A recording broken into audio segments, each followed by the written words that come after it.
नमस्कार, मैं ओम प्रकाश अस्क। आज बात विभाग में हम लोग बिहार में बढ़ते अपराध, बढ़ती हत्याओं पर चर्चा करेंगे।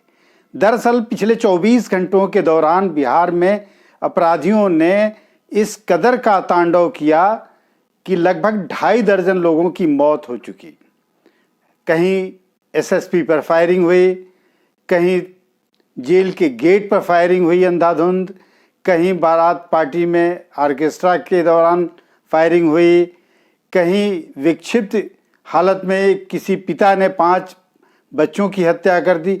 ये तमाम मिला के घटनाओं का दौर इस कदर चला पिछले 24 घंटों के दौरान कि लोग समझ नहीं पाए। और एक जगह की ये घटना नहीं बल्कि पूरे बिहार में भागलपुर से लेके खगड़िया, बेगूसराय, सिवान, छपरा, ये तमाम जगहों पर, सहरसा, सासाराम, ये कोई इलाका ऐसा नहीं बाकी रहा जहाँ की अपराधियों ने उत्पात नहीं मचाया, तांडव नहीं मचाया। पटना में भी ये इस तरह की घटनाएं हुई। सबसे अचरज की बात यह है कि 2 दिन पहले ही मुख्यमंत्री ने क्राइम को लेके अफसरों के साथ एक बड़ी मीटिंग की और ये तय किया कि किसी भी हाल में अपराध पर अंकुश लगाया जाए। यहाँ तक कि थानेदार और सिपाही को भी जिम्मेवार ठहराने की बात उन्होंने कही थी। लेकिन सच्चाई यह है कि अभी 24 घंटे 26 घंटे ही बीते कि अपराधियों ने ऐसा उत्पात मचाया कि एक बार बिहार अपराध से थर्रा उठा है, बल्कि हत्याओं से थर्रा उठा है, गोलियों की तड़तड़ाहट से थर्रा उठा है। अब लोगों को यह लगने लगा है कि नीतीश जी का जो सुशासन का दावा था, जो बार बार वो एक बात कहते हैं, 3C की बात करते हैं, क्राइम, करप्शन और कम्युनलिज्म, उसमें सबसे पहले उनका क्राइम होता है। वो क्राइम रुकने का नाम क्यों नहीं ले रहा। दरअसल नीतीश जी की पुलिस जितनी चौकस अपराध और अपराध कर्मियों को रोकने के लिए होती है, उससे ज़्यादा उनकी ड्यूटी उन पर दबाव दारूबाजों को रोकने के लिए होता है, दारू के धंधे को रोकने के लिए होता है। जहां अपराध की बैठक कर रहे थे, उसके तुरंत बाद दारूबंदी पर सख्ती के लिए नीतीश कुमार ने यह दावा किया कि पुलिस का एक एक सिपाही जिम्मेवार माना जाएगा।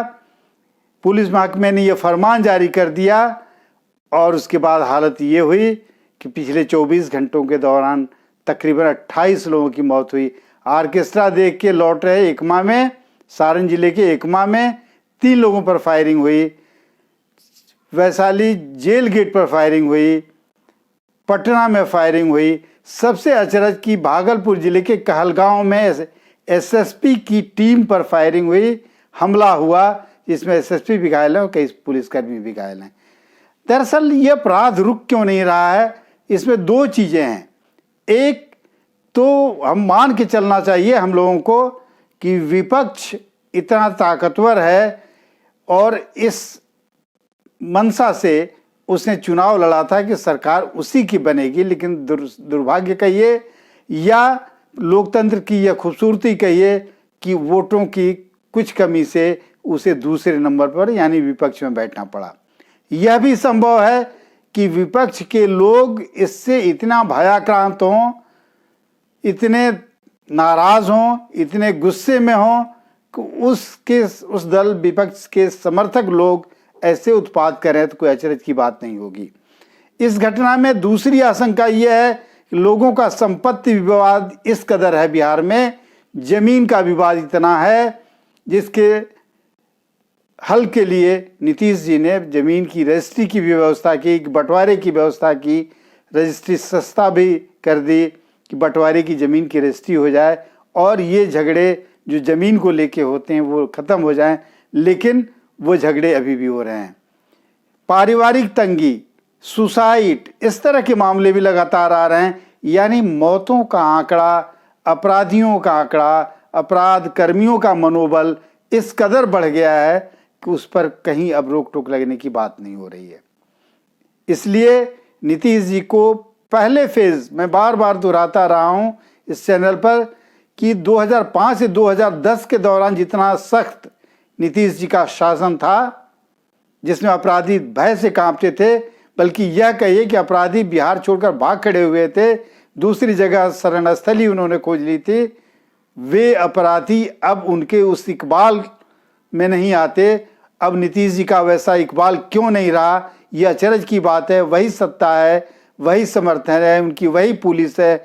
सब कुछ होने के बाद अपराध बेकाबू है, लोगों का मनोबल अपराध करने में बेकाबू है। आरोप सिर्फ एक लगता है कि बिहार की पुलिस, और ये विपक्ष के लोग लगाते हैं कि बिहार की पुलिस सिर्फ और सिर्फ दारू के धंधे करने वालों के पीछे पड़ी रहती है, अपराध पर अंकुश लगाने की बात वह सोचती नहीं है। लेकिन ये सब चीज़ों को अलग कर दीजिए। एक आदमी का इकबाल होता है, एक मुख्यमंत्री का इकबाल होता है, और वह इकबाल दिखा था नीतीश जी का 2005 से 2010 के दौरान कि अपराधी भाग खड़े हुए थे, बड़े बड़े अपराधी जेलों में ठूस दिए गए थे।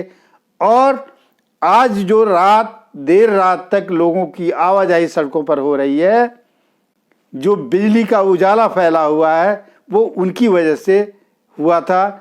लेकिन वह सारी चीज़ें अब हो गई। अब सड़कों पर बिजली का उजाला भी है, पुलिस कर्मी भी पहले से ज़्यादा हैं। इसके बावजूद अपराध क्यों नहीं रुक रहा है? शासक भी वही है, शासन प्रशासन भी वही है। लेकिन इसकी तह तक जाने की भी ज़रूरत है। इसके तह तक जाने की ज़रूरत है कि 3 कारण मैंने इसके गिनाए। यह भी हो सकता है कि सरकार को बदनाम करने के लिए विपक्षी साजिश भी हो सकती है। यह बात मैं अपनी ओर से कह रहा हूं, यह अभी किसी का आरोप नहीं आया है, इसलिए पुख्ता तौर पर मैं नहीं कह सकता। आशंका जता रहा हूं कि नाराज आदमी, गुस्से का आदमी, पराजित आदमी कभी भी हमलावर हो सकता है, कभी भी षड्यंत्र रच सकता है, कुछ भी कर सकता है। दूसरा, मैंने कहा कि जमीन संबंधी विवाद अभी भी बिहार में बड़े पैमाने पर हैं। इनको जितनी जल्दी से सल्टा लिया जाए, या लॉ एंड ऑर्डर का मामला नहीं होता है, लेकिन जेल गेट पर फायरिंग अपराधी करें, पुलिसकर्मियों पर हमला करें, यह अपराध जघन्य अपराध है। और इस अपराध के लिए किसी को क्षमा भी नहीं किया जा सकता है, और इसके लिए सरकार किसी को दोषी भी नहीं ठहरा सकती है। सरकार को खुद इसकी जिम्मेवारी लेनी होगी। अपने पुलिस बल को, दारूबंदी की बात अभी छोड़ दीजिए, आपके ला करने के बाद नीतीश जी दारू बिहार में बंद नहीं हुई और न होगी, यह भी मैं कहता हूं। क्योंकि चोरों के बहुत सारे छेद होते हैं, बहुत सारे रास्ते होते हैं, वो रास्ते तलाश लेंगे। आपने चौकसी के लिए पुलिस लगाई, चेकिंग कराई, मोटरसाइकिल, गाड़ियों के ट्यूब, इन सारी चीज़ों में भी चोरों ने रास्ता निकाल लिया। तो कई रास्ते हो सकते हैं। ट्रकों के ऊपर माल लदे हुए हैं, ट्रकों के नीचे शराब की बोतलें लद के आ रही हैं, कार्टून लद के आ रहे हैं। तो कुछ दिनों के लिए आप वो काम करें, लेकिन प्रायोरिटी में अपराध नियंत्रण का काम नीतीश जी को करने की जरूरत है, जो मेरी अपनी सलाह है। आज की बात विभाग में बस इतना ही। फिर हम लोग मिलेंगे और बिहार पर चर्चा करेंगे। नमस्कार।